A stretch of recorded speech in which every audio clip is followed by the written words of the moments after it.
Atenção! Vai começar agora uma teleaula de manutenção do curso profissionalizante. Este módulo tem um total de 35 aulas. Hoje, você vai assistir a teleaula número 19. Bons estudos!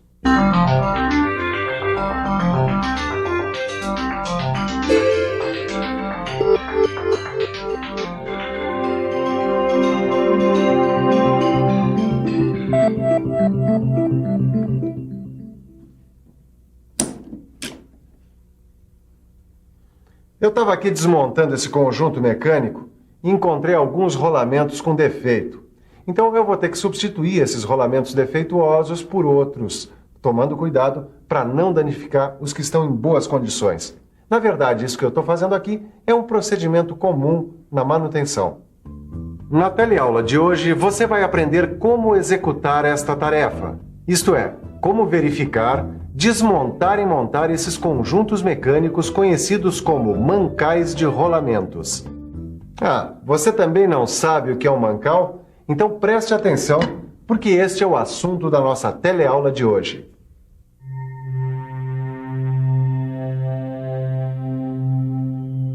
Alguns eixos e os rolamentos são elementos girantes de uma máquina.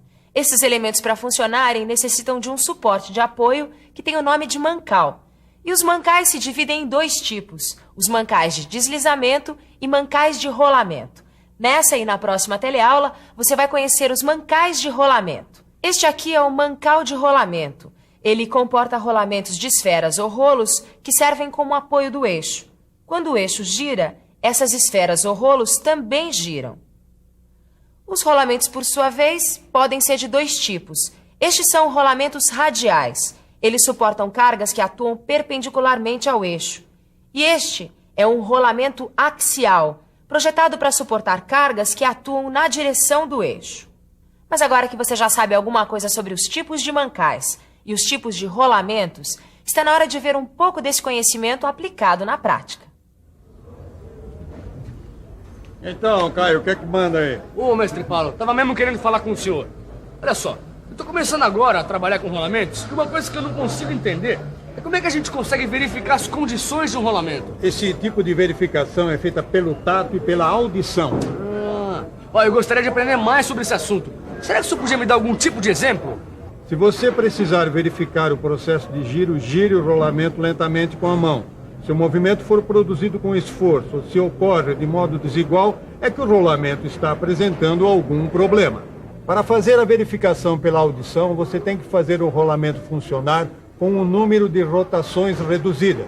Aí, dependendo do ruído produzido pelo rolamento, você pode deduzir se está com defeito. A verificação pelo ouvido pode ser melhorada utilizando-se um estetoscópio eletrônico. Colocando-se a haste de contato sobre o mancal, tem-se os ruídos produzidos pelo rolamento amplificado, sendo assim mais fácil de identificá-los. Antigamente, esta verificação era feita com uma chave de fenda ou bastão de madeira. Mas como é que eu consigo saber pelo som qual é o problema com o rolamento? A prática vai ensinando. Por exemplo, se for um som assim como um zumbido, é porque as pistas do rolamento estão sujas. Se for um som mais forte, bem estrepitoso, é porque as pistas do rolamento estão danificadas ou descascadas. Agora, se for um som metálico, assim tipo um silvo, aí é sinal de uma pequena folga ou falta de lubrificação. Bom, você tem um ótimo ouvido, né? E é preciso mesmo. Com a prática e a dedicação, a gente vai aperfeiçoando.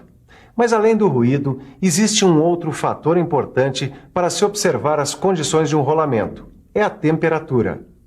Você pode fazer isso colocando a mão no mancal do rolamento, ou então utilizando um termômetro digital. E quando a temperatura estiver mais alta do que o normal, ou então estiver variando muito, isso significa que o rolamento tem algum problema.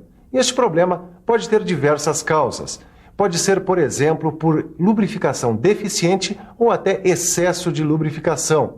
Pode ser devido a excesso de carga, a presença de sujeiras, início de desgaste ou ainda outras causas. Por exemplo, folga interna muito pequena, rolamento preso axialmente, calor proveniente de fonte externa. Mas é bom não esquecer que após a lubrificação de um rolamento, é normal que aconteça um aumento de temperatura durante 1 ou 2 dias. Mas existem também outros pontos que devem ser verificados, como vedações, o nível do lubrificante e se ele tem ou não muitas impurezas.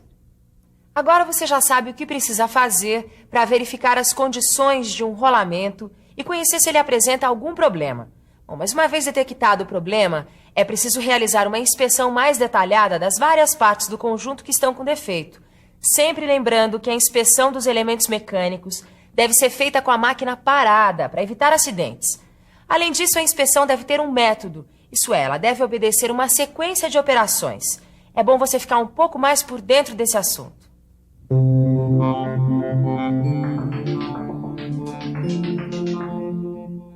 Antes de tudo, é preciso limpar com cuidado as superfícies externas do conjunto a ser desmontado. É importante anotar a sequência exata da remoção das peças, que servirá de guia para a montagem posterior. Com a retirada dessas peças, será mais fácil a remoção do eixo com o rolamento. Após a retirada do eixo com o rolamento, é preciso verificar o lubrificante. Vários tipos de impurezas podem ser sentidas através do tato.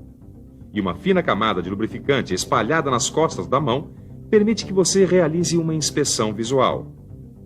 Outra coisa muito importante é não permitir que sujeiras e umidade penetrem no conjunto desmontado, enquanto é realizada a inspeção do rolamento. É necessário proteger o conjunto com plástico ou pano. Depois, você deve lavar o rolamento exposto. Essa lavagem deve ser feita com pincel e querosene. Lembre-se, porém, que rolamentos blindados com 2 placas de vedação ou proteção nunca deverão ser lavados. Uma vez lavado o rolamento, é preciso secá-lo com ar comprimido ou pano, mas nunca use estopa, pois os fiapos podem contaminar o rolamento. E no caso do ar comprimido, é preciso ter cuidado para que nenhum componente do rolamento entre em rotação. Tanto na operação de desmontagem quanto na de montagem de um rolamento, é necessário ter vários cuidados. Se um rolamento apresentar problemas, eu vou ter que desmontá-lo, né? Sim, mas antes de você fazer a desmontagem, o primeiro passo é marcar a posição relativa de montagem. Tá bom, e como é que eu faço isso? Uma coisa, você tem que marcar o lado do rolamento que está para cima e o lado do rolamento que está para frente. Outra coisa fundamental é escolher as ferramentas adequadas. Certo, mas digamos que eu tenho que desmontar um rolamento com interferência no eixo. Como é que eu faço? Realmente tem muitas coisas para você aprender sobre esse assunto. A desmontagem de rolamento com interferência no eixo é feita com um saca-rolamento, de modo que as garras da ferramenta fiquem apoiadas diretamente na face do anel interno.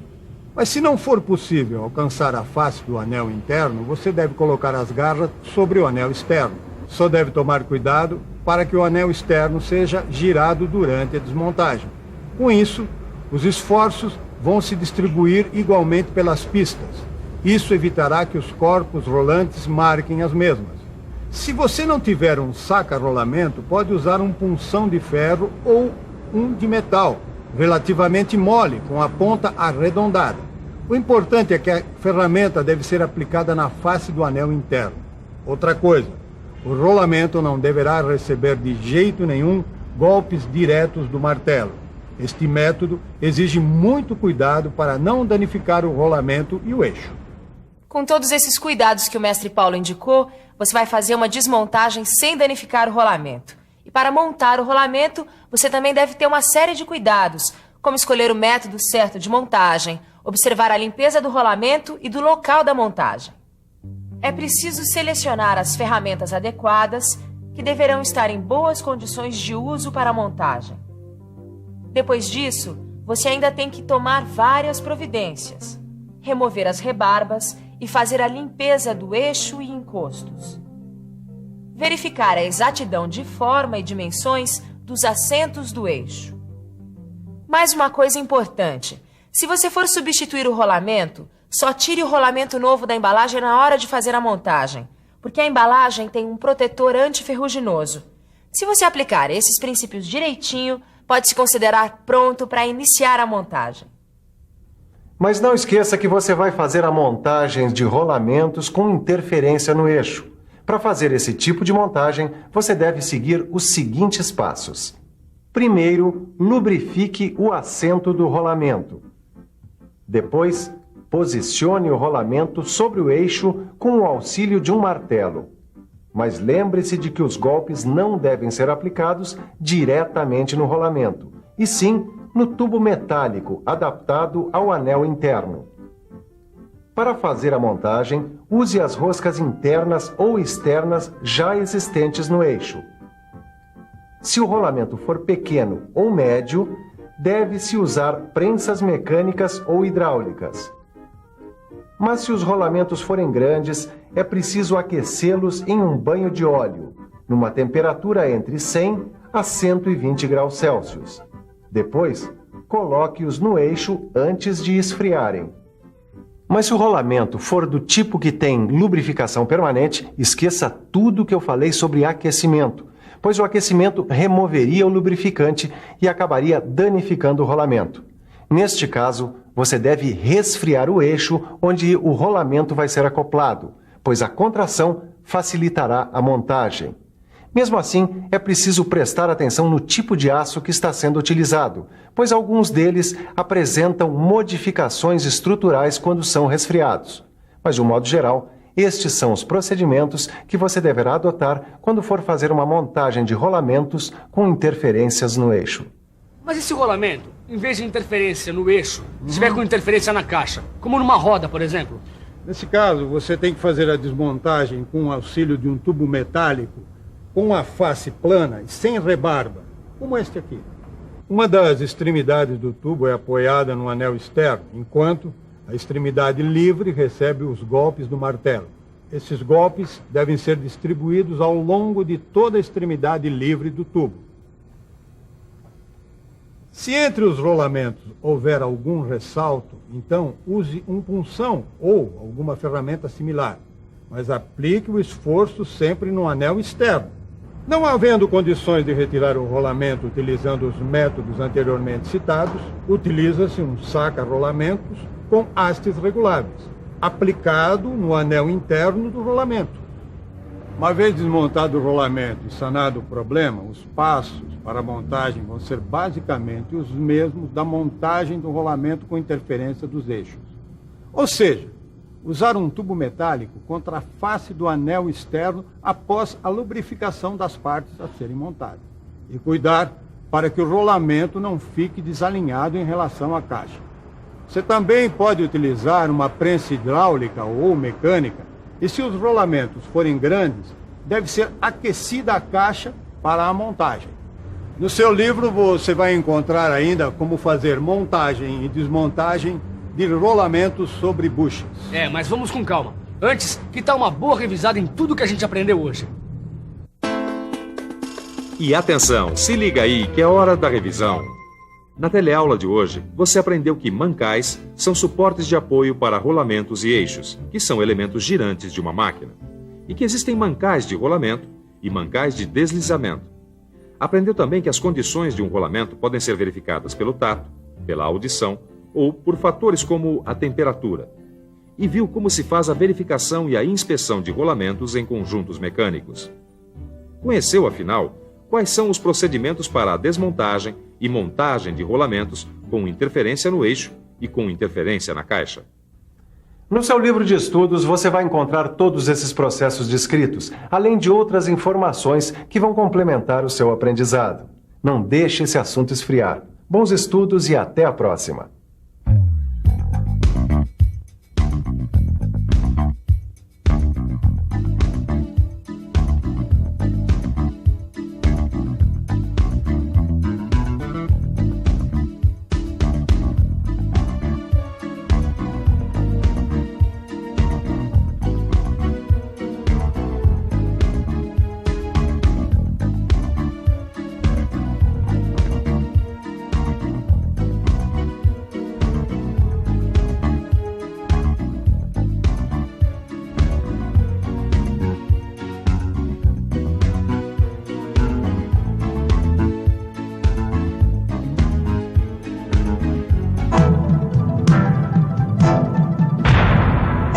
Telecurso 2000, um programa de educação do Sistema Fiesp e da Fundação Roberto Marinho.